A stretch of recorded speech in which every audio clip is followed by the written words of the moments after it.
Now we are going to start. Volume of distribution. The volume for distribution is a theoretical value that relates the drug amount to plasma concentration. It is the value of the drug. Only it is an estimate of a drug. How much it will be distributed. Okay?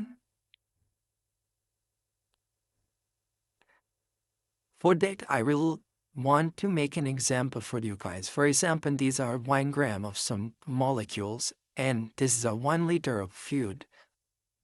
So if I combine it both things, and it will give like that 1 liter having 1 gram, it's a 1 gram and it's a 1 liter. So the total combination is at 1 gram per liter. Okay?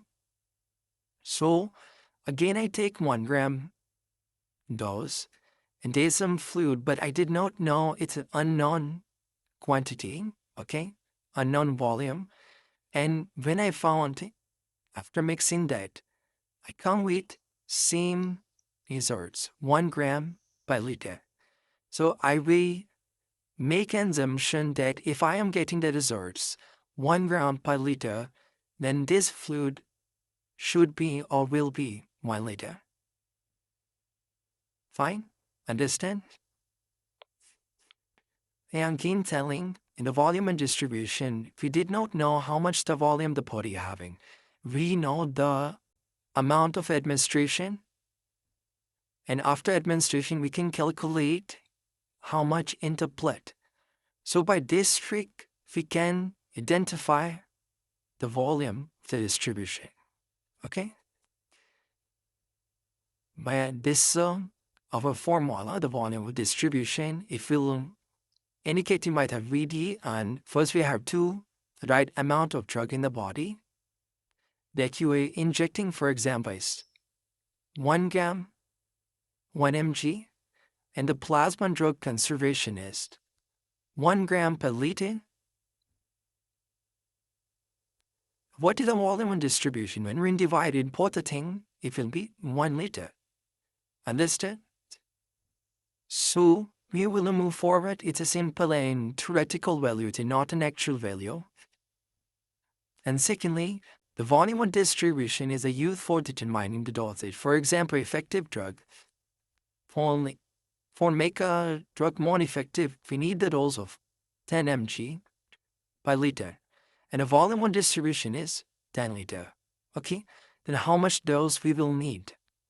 So we'll multiply the 10 with the 10 equals to 100 mg. We need 100 mg drug to achieve the concentration of 10 mg per liter, because this is a concentration where the drug will give maximum effect. So the main, the useful thing of a volume distribution in determining the doses of the drugs. So secondly, the dose will distribute according to compartments. According to compartment. So we should have know about the compartments. The compartments in which the body will give like that. Okay, sorry for inconvenience, and like a total body. First, I having a patient having the 60 kg, and according to the take, the total body weight, into total body weight, 60% water. In 60% water, then total body water will be 36 liters. After that, it will divide into extracellular and intracellular compartment. The extracellular having the 12 liters, and intracellular have 24 liters. Fine? And then the extracellular having the further two compartments, like plasma and interstitial fluids. The plasma would be 3 liters, and interstitial fluid be 9 liters. So the drug is coming here, and as it will be going from the intravascular to the extracellular fluid and to the plasma and interstitial fluid. This is the view of the route of a drug of the distribution. So we'll study how the things when becoming on in the liver and the kidney diseases increase the volume of distribution. Because in the liver and the kidney disease, it decreases in protein binding that can increase the volume distribution. You have one more point that liver and kidney, why liver and kidney what? The liver make the albumin or the proteins, and kidney having some disease in which the patient can lose the protein, like nephrotic syndrome. In that diseases, the amount of protein will be decreased in the body, so drug will not combine or bond with any protein. And any protein.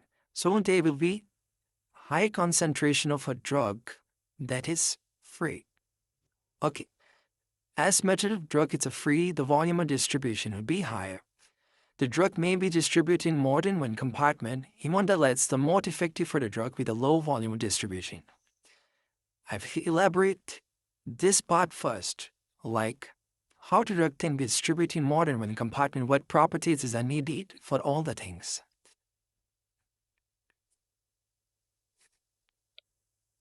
If you see this table, the volume of distribution can be low, medium, and high. If the drug is only present in the intravascular compartment, then the volume of distribution is low.